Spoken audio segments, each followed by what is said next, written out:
We're just a week away from a new administration, and President-elect Joe Biden is inheriting a divided country. This after last week's riots at the Capitol and now talk of impeaching President Trump again.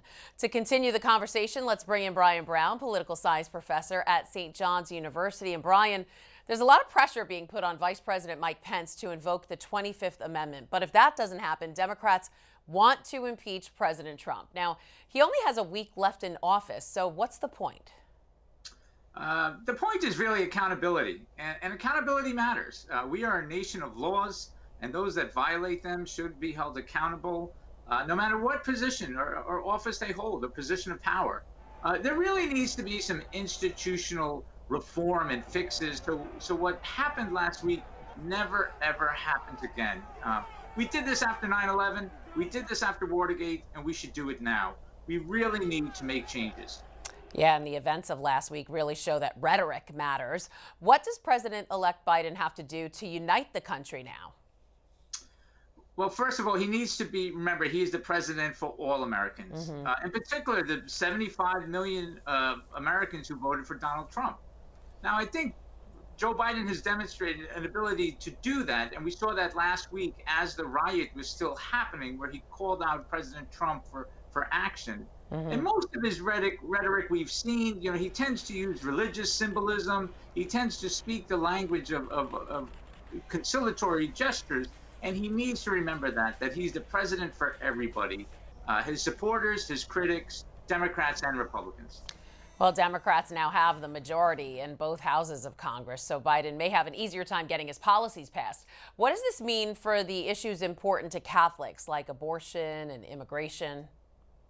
I think those issues, you'll probably see some executive orders or action taking place when it comes to that. But this super slim majority, it will help when it comes to getting his cabinet nominees through, but you still need 60 votes in the Senate to cut off debate.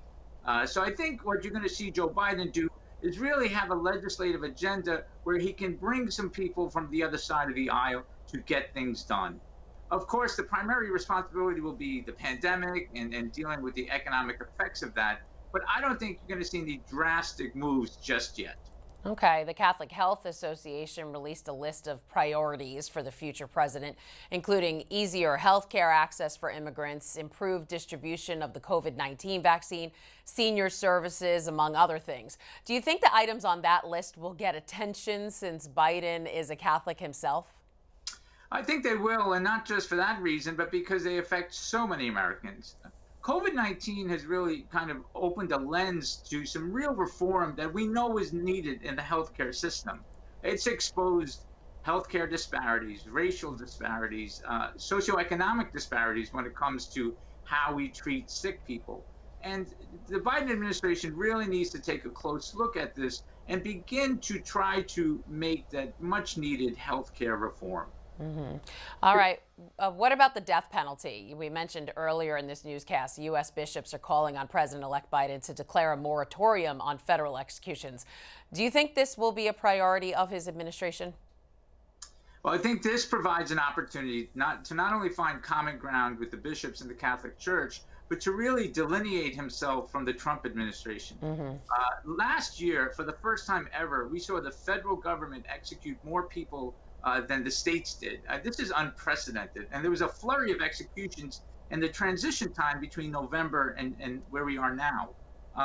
Many states, I think it's 2/3 of states, have either abolished the death penalty or haven't executed someone in over a decade. This is really kind of where criminal justice reform is headed. And the Biden administration should take a close look at this. There will be critics and detractors, no doubt.